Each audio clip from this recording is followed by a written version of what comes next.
இப்போ நம்ம புனர்பூச நட்சத்திரத்துக்கான அவங்களுடைய கர்மா என்ன, அவங்களுடைய பிறந்த கர்மாவை அவங்க இதை எப்படி நம்ம சரி பண்ணிக்கிறது அப்படிங்கிறத பற்றி தான் பார்க்க போகிறோம். புனர்பூச நட்சத்திரம் பார்த்திங்க அப்படின்னா மிதுன ராசியில் மிதுனத்தில் 1, 2, 3 பாதங்கள் மிதுனத்தில் இருக்கும். 4வது பாதம் பார்த்திங்க அப்படின்னா கடகத்தில் வரும். அப்போ ஒரு சிலர் வந்து நம்ம புனர்பூச நட்சத்திரனால நம்ம ஐயர் என்ன பண்ணுவார், மிதுன ராசி அப்படின்னு சொல்லிடுவாங்க. ஆனால் 4ஆம் பாதம் வரும்போது கடகத்துக்கு வந்துடும். அப்போ 4ஆம் பாதத்தில் பிறந்தவங்க நான் கடகராசின்னு சொல்லி அர்ச்சனை பண்ணணும். சரிங்களா? இப்போ இந்த மிதுன ராசியில் 1, 2, 3 நட்சத்திரத்தில் பிறந்தவங்க, புனர்பூச நட்சத்திரத்தில் பிறந்தவங்க பரவாயில்ல. என்னன்னா அவங்க புதனுடைய வீடு. அப்போ அவங்க தன்னைத்தானே இடத்துக்கு தகுந்த மாதிரி மாற்றிக்கிட்டு தன்னுடைய வேலையை அவங்க பார்த்துக்கிட்டு போயிடுவாங்க. இந்த 3 பாதத்தில் பிறந்தவங்களும். ஆனால் இந்த 4ஆம் பாதத்தில் பிறந்தது பார்த்தீங்களா கடகத்தில். அப்போ இந்த கடகராசி அப்படின்னாலே பொதுவாகவே சந்திரனுடைய ராசி அப்படிங்கிறப்ப அந்த இடத்துல பிடிவாதம் அதிகமாக இருக்கும். 1, 4. அப்போ 4ஆம் இடங்கிறது நான் சொல்கிறது சரியாக இருக்கும், நான் செய்யறதும் சரியாக தான் இருக்கும் அப்படிங்கிற ஒரு பிடிவாத குணம் இருக்கும். அவங்க நினைச்சதை சாதிச்சிருவாங்க. அந்த அமைப்புள்ளவங்க தான் இந்த கடகராசி புனர்பூச நட்சத்திரம் 4ஆம் பாதத்தில் பிறந்தவங்க. இவங்களுக்கு பார்த்தீங்க அப்படின்னா 1ஆம் பாதம் அப்படிங்கிறது மேஷத்தில் விலகும், 2ஆம் பாதம் அப்படின்னு பார்த்தீங்கன்னா ரிஷபத்தில் விலகும், 3ஆம் பாதம் அப்படின்னா மிதுனத்தில் விலகும், 4ஆம் பாதம் அப்படிங்கிறது கடகத்திலே விழுந்துடும். அப்போ சந்திரன் வர்க்கோத்தம் ஆயிடுவார். அப்போ நம்ம நிறைய பேர் கேள்விப்பட்டிருப்பீங்க, ஒரு கிரகம் ராசியில் இருக்கிற இடத்துலையே அம்சத்தில் இருந்ததுன்னா அந்த கிரகம் 2 மடங்காக பலன் கொடுக்கும் அப்படிங்கிறத ஒரு விஷயம். அப்போ இந்த 4ஆம் பாதத்தில் புனர்பூச நட்சத்திரத்தில் பிறந்தவங்க பார்த்தீங்கன்னா கடகத்திலேயே அந்த மறுபடியும் 4ஆம் பாதம் விழுந்துடும். இவங்களுக்கு வந்து இந்த 1ஆம் பாதத்தில் பிறந்தவங்களுக்கு வந்து பார்த்திங்க அப்படின்னா எப்பவுமே இந்த 2, 12 அவங்களுக்கு பிரச்சனையை கொடுக்கும். அப்போ பொருளாதாரம், சொத்து, ஒரு இடத்த வாங்கி போட்டுருவாங்க, ஒரு சொத்தை பணத்தை போட்டு முதலீடு போட்டுருவாங்க, அந்த முதலீட்டை திரும்ப எடுக்க முடியாது. அப்போ முதலீடு சொத்துக்கள் மூலமாக இவங்களுக்கு வருமானங்கள் வராது, இந்த வருமானத்தை லாக் பண்ணி வச்சிரும். அப்போ பொருளாதாரம், குடும்பத்தில் பணத்தை எவ்வளோ சம்பாதிச்சாலும் அது விரைய செலவாக போயிடும். ஆஸ்பத்திரி செலவோ அல்லது வைத்திய செலவோ அல்லது ஏதாவது ஒரு வகையில் அவங்க அந்த செலவு பண்ணிக்கிட்டு இருக்கிற மாதிரியான சூழ்நிலை இந்த மிதுனம் 1ஆம் பாதத்தில் புனர்பூச நட்சத்திரம் 1ஆம் பாதத்தில் பிறந்தவங்களுக்கு எப்பவுமே இருக்கும். அடுத்தது இந்த புனர்பூச நட்சத்திரம் 2ஆம் பாதத்தில் பிறந்தவங்களுக்கு வந்து பார்த்தீங்க அப்படின்னா இவங்களுக்கும் பார்த்தீங்கன்னா எல்லா திறமையும் இருக்கும், எல்லா அறிவும் இருக்கும். மற்றவங்களுக்கு ஆலோசனை சொல்கிறதுனா அப்பப்போ அவ்வளோ சொல்லுவாங்க, ஆனால் அவங்க அதை பயன்படுத்த மாட்டாங்க. அப்போ எந்த திறமை இருந்தாலும் ஒரு வெளிச்சத்துக்கு வர மாட்டாங்க.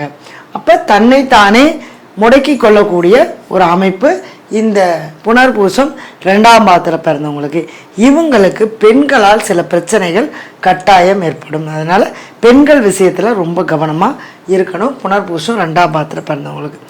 அடுத்ததாக புனர்பூசம் 3ஆம் பாதத்தில் பிறந்தவங்களுக்கு வந்து பார்த்தீங்க அப்படின்னா இங்கேயும் அவங்களுக்கு வந்து 12ஆம் இடமா இருக்கும். அப்போ அதாவது இந்த 12ஆம் இடம்னால அயன சயன சுகம், நிம்மதியான தூக்கம்.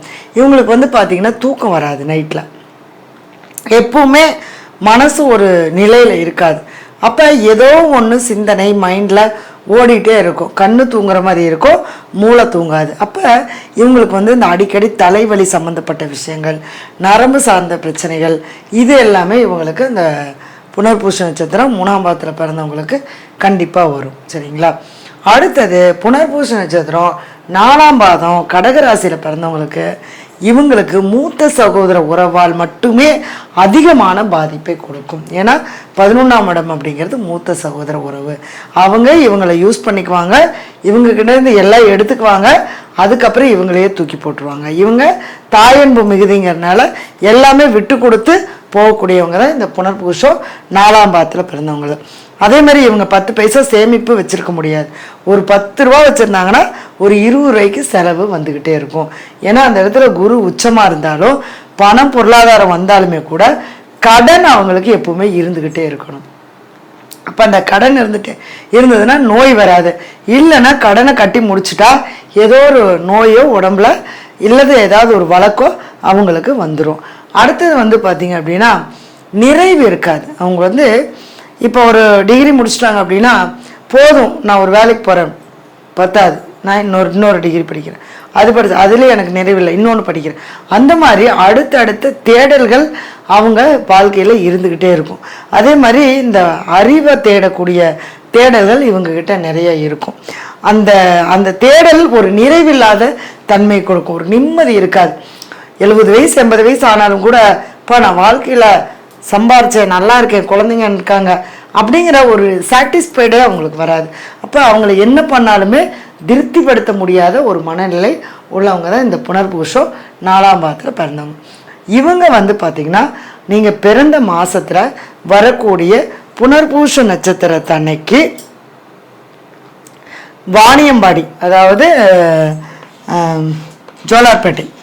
ஜோலார்பேட்டை தாண்டி வாணியம்பாடிங்கிற ஊரில் இருக்கக்கூடிய அதிதீஸ்வரர், இங்கே சுவாமி வந்து சுயம்புவாக இருப்பார்.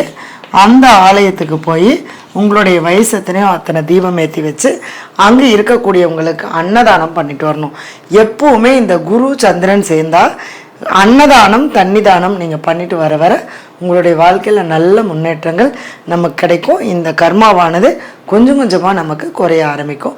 அப்போ வருஷத்தில் ஒரு முறையாச்சும், என்னங்க மேடம் நிறைய கோயில் சொல்கிறீங்க, எந்தெந்த கோயிலுக்கு போகிறது அப்படின்னா, ஒவ்வொரு கோயிலுக்கும் ஒவ்வொரு கணக்கு இருக்குது. அந்த கணக்கின்படி நம்ம அந்த கோயில்களுக்கு போயிட்டு வரும்போது கண்டிப்பாக முழுமையான பலன் நமக்கு கிடைக்கும். நம்ம போனால் கிடைக்குமா அப்படின்னா கிடைக்கும். 100% பலன் கிடைக்கிறதுக்கும் 5% பலன் கிடைக்கிறதுக்கும் வித்தியாசம் இருக்குது. அப்போ அந்த நாள் அந்த நட்சத்திரம் நமக்கு உண்டான நாட்களில் போகும்போது கண்டிப்பாக நமக்கு அதுக்கான 100% பலன்கள் நமக்கு கண்டிப்பாக கிடைக்கும். அப்போ இந்த நட்சத்திரத்தன்னைக்கு இந்த கோயிலுக்கு போயிட்டு வரும்போது உங்களுடைய வாழ்க்கையை கண்டிப்பாக மாறும். நம்பிக்கையோடு செய்யுங்க, நல்லதே நடக்கும். நன்றி.